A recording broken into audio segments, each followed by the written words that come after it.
Is AI good enough to implement in your own photo and video workflow? Some say, who gives a dang about AI? I'll take photos the way I want to. 2 years ago, all AI stuff was hit or miss and everything was garbage. Now 50% is usable. It's crazy fast. It's made it a lot easier for me to edit a softbox reflection out of eyeglasses or a window compared to doing it manually.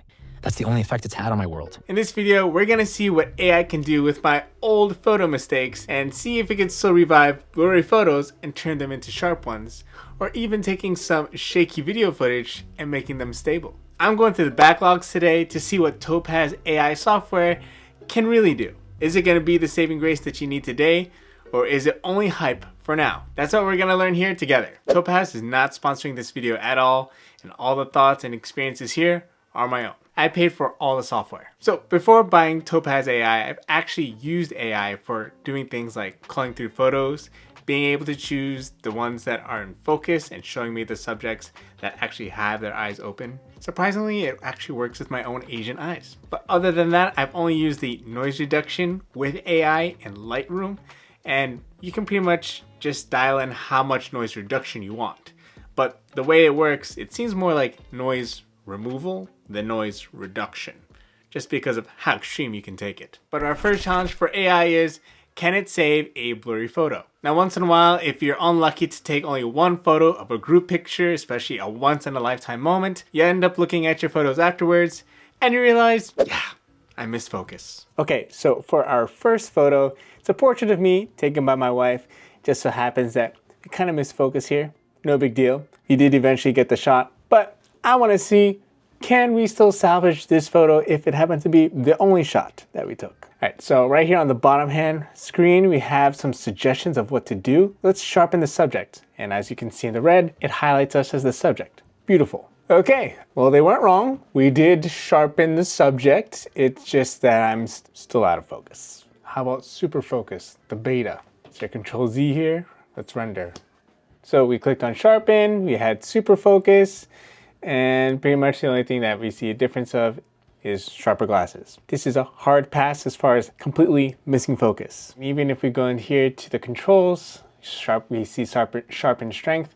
We can go medium, high, focus booster is minor, major. It's really not that much of a difference. If anything, probably the tree in the back is much better. So that's a no. Let's try a different photo. All right, now we have a photo of some indoor tennis. I was taking this with a 100 to 400 millimeter lens, or a 150 to 400, I forget which one. As you can see, we got a noisy image. Let's see what'll happen if we go ahead and, that's a new setting. I just noticed here on the right-hand side, it says recover faces. So does that mean that this is a little bit out of focus? Let's see. Let's go towards the top here and let's go ahead and hit recover faces. Just like that, recovering face. Let's just see what it does. Wow, it really cleaned it up a little bit there. Okay, interesting. Yep, that's its face, all right. But what I really want to do is see how it denoises it. So let's go ahead to the bottom and hit denoise. Okay, all right, we really denoise the area here. Zoom out. Looks much cleaner, but a little bit too smooth. It's like I added too much cocoa butter on this brother's skin. All right, let's go down on the strength a little bit here. Some noise is a little good. Yeah, maybe we'll go to like 25. Minor de-blur. All right, let's go to maybe like 33 on the strength here. Looks okay. Looks cleaner. Let's turn it up again. Got to 68. You know, let's keep it that way. Let's actually go back to the first image because I did not see that recover faces feature. Let's see if we can recover my own face here by hitting, let's take away this effect. Let's hide the super focus. Sharpen, I think, had already been rendered in, but let's see if we can recover face. Okay, this is the face we want. Whoa, okay, all right. We gotta give some props where props is due. All right, let's try putting this to 100%. Whoa, okay. All right, a little bit scary. I mean, it's not completely there, but let's just see what it looks like when we put it creative. You know what, that's not terrible. That's not terrible. It's kind of on the soft side, but realistic. Makes me look a little bit older. Maybe that's just how I really look. Wow, that actually saved the face. Can we save the whole thing? So we can recover the face. That's great. Yes, we can recover my face. Awesome. Okay, so I just tried to look up to see if there's any more recovery that we could do with this photo, but the face is as much as we're gonna get. So let's go ahead and go back to our second image and just notice that, okay, yeah, it did a pretty good job. We can go ahead and add things like sharpening and things of that matter, but I'm still on the edge about how noisy this image still is. It's not as clear. I just want to point out that I am using a JPEG for all these samples. Maybe you want to go ahead and select an old photo that is only JPEG.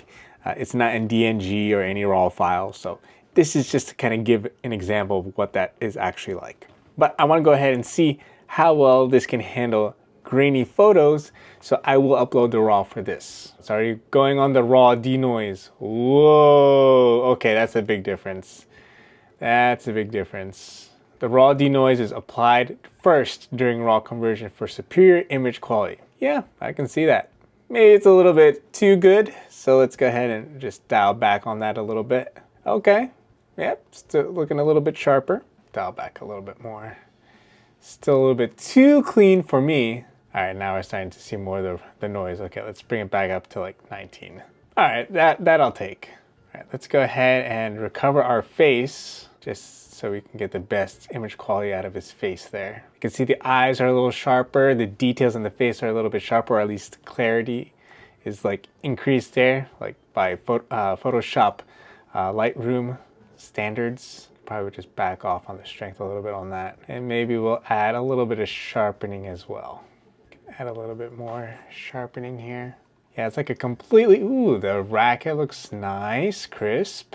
Okay, pretty uniform. Now, if you're not into humans, maybe animals will be more of your fit. So let's go ahead and see what it can do with a image of a falcon. At least I think this is a falcon. I was at the zoo. Let's see if we can recover. Well, it's not going to give us recover faces. Sharpen subject. Nope, can't detect it. It's behind the cage, can't be found. That's it, sorry, no go, no go. That's a fail. All right, let's try another animal. How about this animal behind the cage? This is a red panda. All right, I tried to do my best to capture it behind the fence, the chain link fence. Let's see if we can sharpen that. Okay, I do notice a little bit of sharpening there.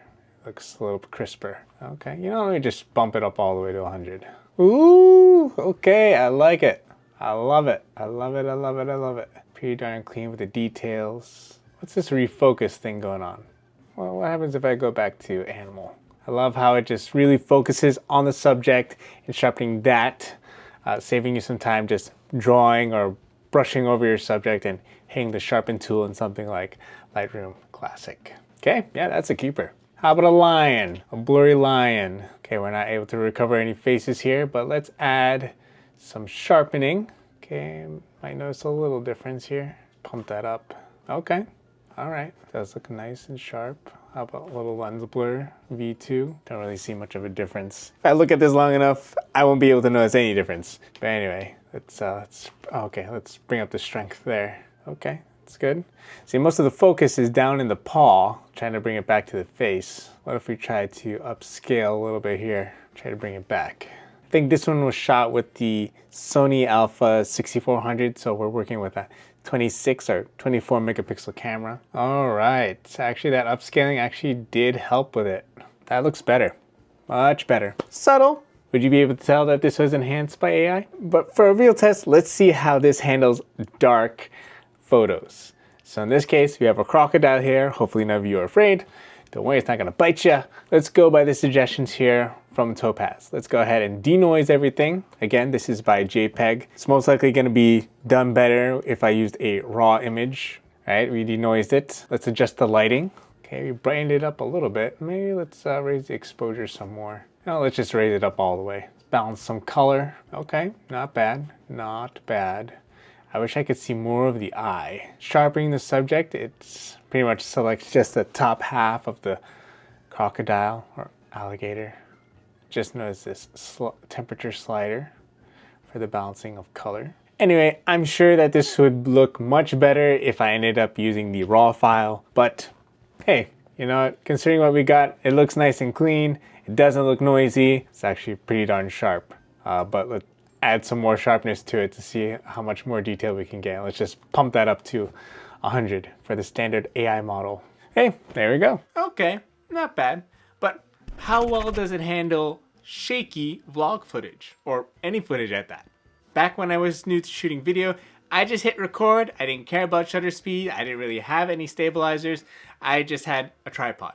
But when it came to movement, yeah, I didn't even know about having 3 points of contact. So let's see what it does to my footage. All right, so one of the first videos that I want to try on an extreme situation is a tracking shot for pickleball. Let's go ahead and hit allow. I don't know if I want slow motion yet. I believe I shot this in 24 frames per second. So let's go ahead and convert this to 60 frames. Okay, go ahead.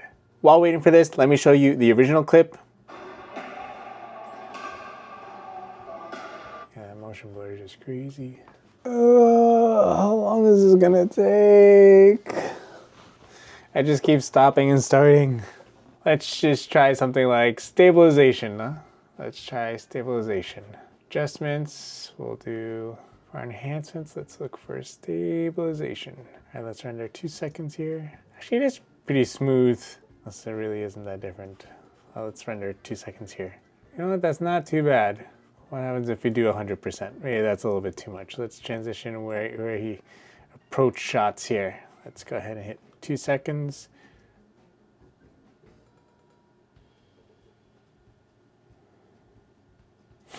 That's not bad. What happens if we do auto crop?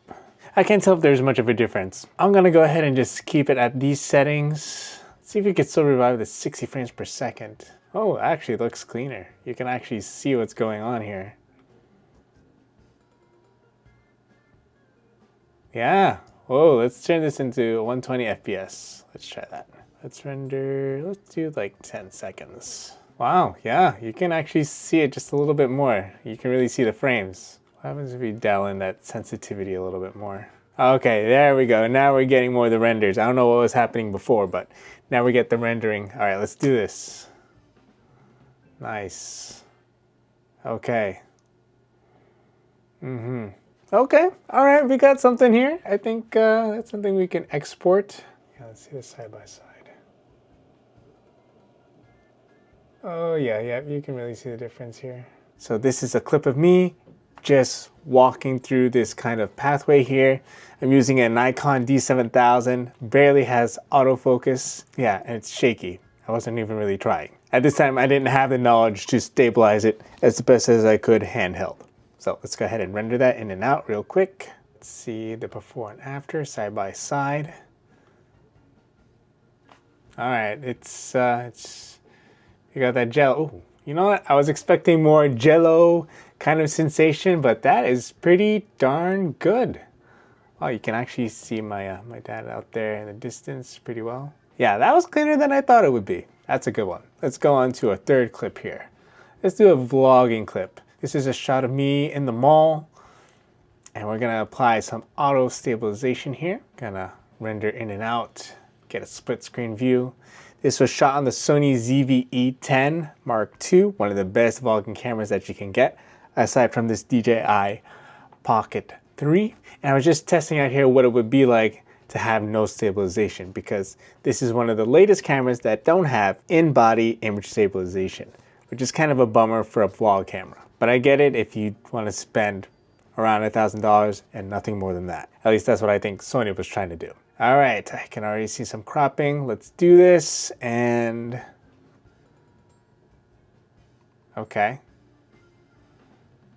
A little less nauseating on the right. You can still see a little bit of almost like a focus hunting action going on, but less nauseating on the right. Wow, I'm so impressed. So impressed. Okay, how about let's make this our last one. Let's do just a simple tripod shot here. Let's just see what it'll look like, and we'll compare this against something like DaVinci Resolve and stabilizing in there. So we're going to go ahead and apply a render in and out. This is where I was just pointing my camera out on the beach, just having my dad walk up.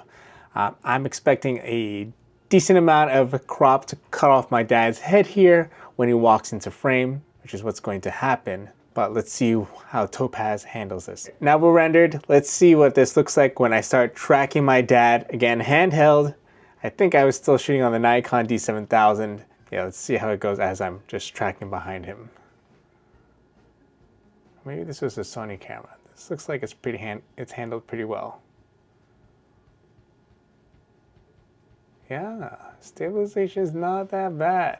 Okay, look at that. You can get away with a lot of hand holding as far as having your camera just in hand and no stabilizer. But of course, in the long run, if you want to save time on your exports and waiting for your footage to get ready for your own edits, for your final edits, it's probably better to just invest in your stabilizers like gimbals.